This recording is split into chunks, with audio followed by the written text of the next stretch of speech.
हम खड़े हैं भदोही 78 लोकसभा क्षेत्र में, जहां इंडिया गठबंधन में तृणमूल कांग्रेस प्रत्याशी लड़ते प्रदीप त्रिपाठी हैं। इनके परपिता जो थे वो यहाँ के पूर्व मुख्यमंत्री रहे हैं, पंडित कमलापति त्रिपाठी। आइए इनसे बात करते हैं कि किस तरह की सभाएं इनकी चल रही हैं, चर्चा क्या चल रहा है, कितने भी दिखते हैं ये क्या कहेंगे आप। चुनाव में कहाँ है, नामांकन किए, आखिरी कड़ी चल रही है, छठवां इलेक्शन है यहाँ पे, आप अपने आप को कहाँ देखते हैं और क्या है? एक बहुत अच्छा मुझे लग रहा है कि भदोही जिले में जो अपनापन और जो स्नेह प्रेम यहाँ की जनता का मिल रहा है लगातार, वो मुझे लग रहा है कि जब माननीय राष्ट्रीय अध्यक्ष समाजवादी पार्टी के यहाँ पे भदोही में आए थे तो वो एक जगह देखने को मिला, पूरे देश के लोगों को देखने को मिला। और निश्चित रूप से उसी क्रम में हमारे जो देश की सबसे बड़ी पार्टी और जिसका संगठन और जिसका उसके बारे में क्या कहें, कमी कहेंगे, उनके बड़े बड़े नेता आ रहे हैं। खाली कुर्सियों का दर्शन हो रहा है, पंडाल भर नहीं रहा है, जबरदस्ती लोगों को किस तरह से लाया जा रहा है, ये भदोही में आम चर्चा हो गई। प्रधानमंत्री आए थे तो काफी संख्या में भीड़ थी।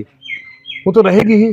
प्रधानमंत्री जी जब आते हैं तो उनकी एक पूरी मशीन और पूरी यूनिट लगती है। बनारस से ढो के लाते हैं, मिर्जापुर से ढो के लाते हैं, इलाहाबाद से ढो के लाते हैं, 8-10 जिले में गाड़ियां लगती हैं। यहाँ की बसें जो जा रही थी प्रधानमंत्री जी की सभा में, वो भदोही के लोगों से पूछिए, 4, 6, 5 आदमी हर बस में बैठ के जा रहे थे। हाँ, ये नहीं मतलब होता है। उनकी सभा में जब प्रधानमंत्री जी भाषण दे रहे थे तब जनता उठ के चल रही थी। माननीय अखिलेश यादव जी आए थे, वो जब तक भाषण दे रहे थे तब तक लोग मैदान के अंदर आते जा रहे थे। कोई 1 इंच जगह नहीं छोड़ने को तैयार था। भाषण से खाली हो गए तो हेलीपैड पे सब लोग पहुंचे। पूरा ग्राउंड और पूरा सपा के जो कार्यकर्ता बड़े अग्रेसिव दिखे जाते हैं, इसलिए सरकार होना चाहिए। हम लोग लड़ रहे हैं और हम लोगों में जो जोश और उत्साह इस लड़ाई के प्रति है, क्योंकि हम लोग को मालूम है ये देश बचाने की लड़ाई है। हम लोग को मालूम है कि अपने बच्चों के बेहतर भविष्य की लड़ाई है। हम लोग को मालूम है इस जिले को और अपने लोकसभा को आगे बढ़ाने की ये लड़ाई है। इसीलिए इंडिया गठबंधन में जोश और उत्साह है। भारतीय जनता पार्टी के कार्यकर्ताओं में निराशा इसलिए है क्योंकि वही घिसी पीटी पुरानी बातें फिर से दोहराई जाती हैं। विकास का कोई एजेंडा नहीं है, नौजवानों के लिए कोई एजेंडा नहीं है, माताएं बहनों के लिए कोई एजेंडा नहीं है। किसानों का जिस तरह से शोषण इस सरकार में हुआ है वो हर एक परिवार उससे भली भांति वाकिफ है। व्यापारियों का शोषण जिस तरह से हो रहा है उससे वो निराश है। मत का प्रतिशत इसलिए कम हो रहा है क्योंकि जो कोर भारतीय जनता पार्टी के वोटर हैं वही नहीं निकल रहे वोट देने के लिए। इंडिया गठबंधन के साथ उत्साह है, जोश है, एक बेहतर भविष्य की सोच के साथ हम लोग ये चुनाव लड़ रहे हैं। भारतीय जनता पार्टी में वो दिख नहीं रहा है। तृणमूल कांग्रेस का यहाँ पे कोई जनाधार नहीं है, कितनी चुनौती मानते हैं आप? गठबंधन में लोग हैं आपके साथ। ये आज से 2-2.5 महीने पहले एक निश्चित रूप से एक चुनौती थी, मगर जिस तरह से इंडिया गठबंधन एक होके ये चुनाव लड़ा है, मुझे लग रहा है कि विरोधी को भी नहीं लग रहा था कि हम लोग इस तरह से एक आएंगे, और निश्चित रूप से जनता में भी ये कुछ था कि हम लोग कैसे एक आएंगे।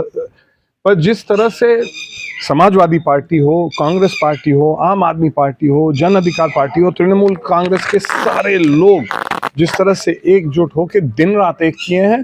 आज आप देखिएगा जब आप गांव में जाते हैं तो चुनाव निशान क्या है इसकी चर्चा अब खत्म हो गई है। पहले हो रही थी, 10 दिन 15 दिन पहले तक हो रही थी, मगर डोर टू डोर कैंपेन हुआ है।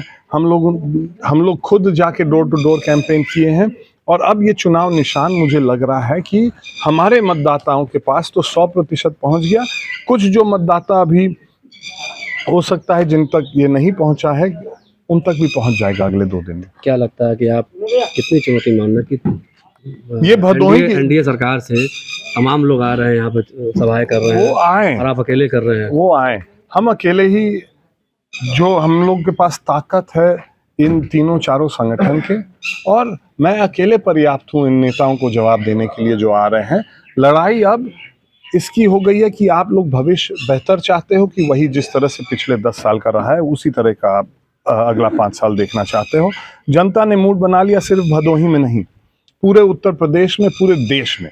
और इस बार लहर अगर किसी की है तो इंडिया गठबंधन की लहर है। अगर इस बार जनता किसी को जिताना चाहती है तो इंडिया गठबंधन के प्रत्याशियों को जिताना। नेता कौन रहेगा इंडिया गठबंधन का? हम लोग के एक नेता, किसी भी नेता का नाम ले लीजिए, वो इस वर्तमान प्रधानमंत्री से ज्यादा परिपक्व है।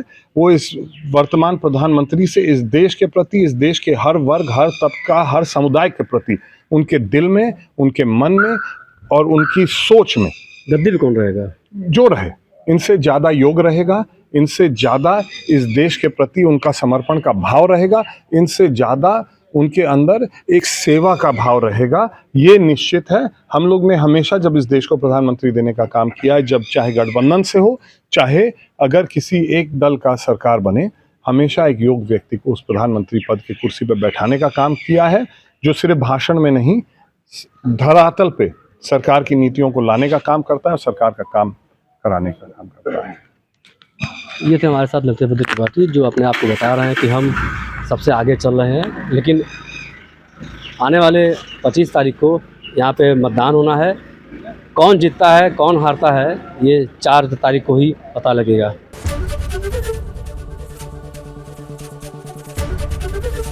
एबीपी गंगा, खबर आपकी, जुबान आपकी।